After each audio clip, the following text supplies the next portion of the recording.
नमस्कार मित्रांनो, आताच्या क्षणाची सर्वात मोठी बातमी समोर येत आहे। चला तर जाणून घेऊया काय आहे आजचा स्पेशल रिपोर्ट।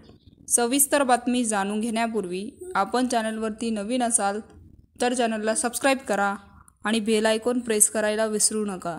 शिवसेना उद्धव बाळासाहेब ठाकरे पक्षाला सुरंग लावण्यात शिवसेना जिल्हा प्रमुख अनिल जगताप आणि दुसरे जिल्हा प्रमुख सचिन मुळूक यांना यश मिळालं, तर महिला आघाडी जिल्हा प्रमुख आणि राज्य महिला आयोगाच्या सदस्य संगीता चव्हाण यांच्यासह युवा सेनेचे दोन्ही जिल्हा प्रमुख रविराज बडे, गजानन कदम यांनी शिवसेना ठाकरे गटाला जय महाराष्ट्र ठोकत मुंबईत एकनाथ शिंदे यांच्या उपस्थितीत शिवसेनेत प्रवेश केला।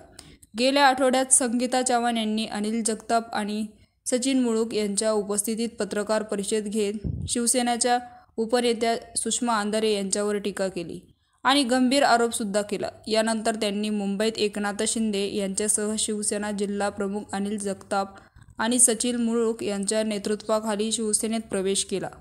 तर संगीता चव्हाण अनेक वर्षांपासून शिवसेनेत आणि महिला चळवळीत कार्यरत आहेत। तर त्यासह बीड जिल्ह्याचे युवा सेना जिल्हा प्रमुख गजानन कदम, युवा सेनेचे जिल्हा प्रमुख रविराज बडे यांचाही आज समर्थकांसह प्रवेश झाला आहे।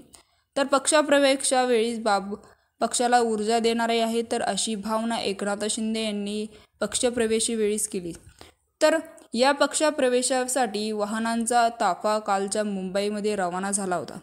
तर मित्रांनो, याविषयी आपलं काय मत आहे आम्हाला कमेंट बॉक्सच्या माध्यमातून नक्कीच कळवा आणि चॅनलला अजूनही सबस्क्राइब केलं नसेल तर चॅनलला सबस्क्राइब करा, बेल आयकॉन प्रेस करा, जेणेकरून असेच नवनवीन व्हिडिओ आणि राजकीय घडामोडी सर्वप्रथम तुम्हाला या चॅनलवरती बघायला मिळतील। तूर्तास धन्यवाद। जय महाराष्ट्र।